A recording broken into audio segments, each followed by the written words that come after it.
So that was a quickie. It looked like it was starting to rain, and I had to drive across town, so I like just rushed out of the house, took the scarf off. That was a real-time video, probably like 5 minutes ago. I wanted to state some additional things about the book, right? And it's so dark outside, guys, so dark and gloomy. Sorry for the darkness, but Oprah says that she got out of it like the multi-sensory perspective, which basically gives you the concept that we are more than just our five senses, that there's something else outside of our sight, taste, sound, touch, and hearing that we experience. I totally believe that, and that is the spirit. There in the book, it also talks about the fact, well, the spirit of the soul. It also talks about the fact that the spirit, or the soul is what he calls it. I call it the spirit of the soul, whatever you want to call it, whatever your preference is separate from our personality. I absolutely believe that. Absolutely. That was one of the biggest lessons I've ever learned in my life. That spirit is separate from personality. You can have a terrible personality.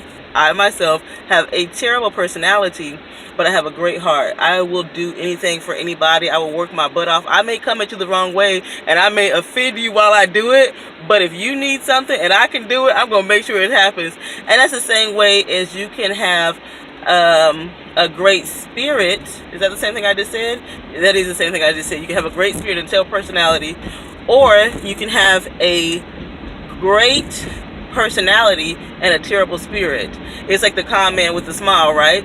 They're smiling, they're saying the right words, they're so charismatic, but the spirit, the soul is not right within the person. So he talks about those things being out of balance, they're kind of splintered, and that the personality is supposed to, at its best, serve the soul in a way that it becomes more in line. Like the personality is supposed to move towards the soul. The soul is not supposed to move towards the personality, which goes in line, in my opinion, within Christianity. The whole be not conformed by the world, but be transformed by the renewing of your mind. It's the same concept. You can be in the world and experience things of the world, but not conform to them, and those are not supposed to be the things that transform you. It's supposed to be something, the mind, the spirit, the soul within you, that gets the biggest turnaround in this thing that we call life. We're not put on this earth to just acquire things or to hoard things. He talks about that in the book as well.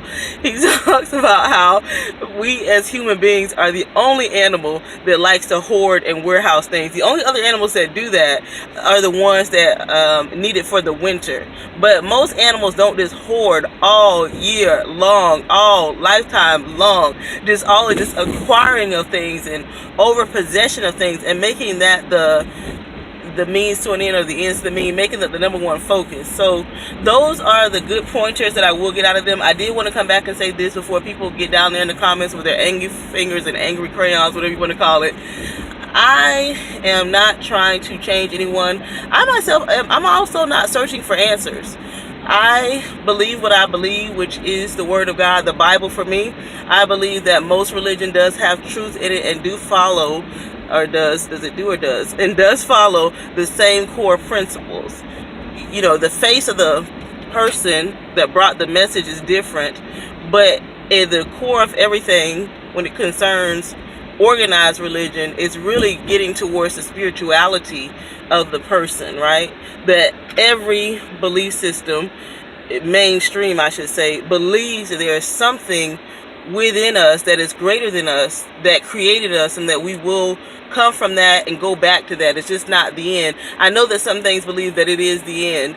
Maya Angelou has a preface in the book, and that's kind of interesting, her take on her little couple of sentences that she said about a subject which would be very controversial. I don't want to be controversial. It's so many. If I want to be controversial, there's so much that I could say, right? I do my best not to be controversial because I don't want to be confrontational.